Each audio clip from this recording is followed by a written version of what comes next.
धुळवड सणाच्या पार्श्वभूमीवर खोपोली शिळफाटा येथे खोपोली पोलीस स्टेशन यांच्या वतीने विशेष नाकाबंदी मोहीम राबविण्यात आली। पीआय हिरे साहेब यांच्या नेतृत्वाखाली API Thackeray, APF Mohite, ASI रामले, वाहतूक शाखेचे एएसआय गणेश तांडेल, रणमाळे तसेच पोलीस कर्मचारी शेडगे, तोंडे, तुपे, राठोड, रणामडे सहभागी झाले। महिला पोलीस कर्मचारी एचपीसीएल नाईक मॅडम व एचपीसीएल मोरे मॅडम यांनीही महत्त्वाची भूमिका बजावली।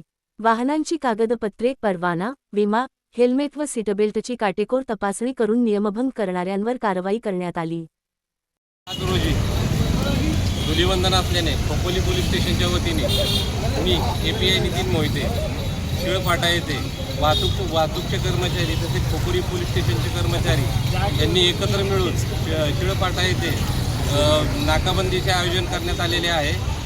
कारण का धुलीवंदनच्या दिवशी हे हुल्लडबाजी करणारे, टू व्हीलरवर फिरणारे, ट्रिपल शीट, डबल शीट, परत दारू पिऊन जे फिरणारे आहेत त्यांच्यावर कारवाई चालू आहे। सकाळपासून अद्यापपर्यंत आम्ही 50 ते 60 वाहनांवर कारवाई करण्यात आलेली आहे।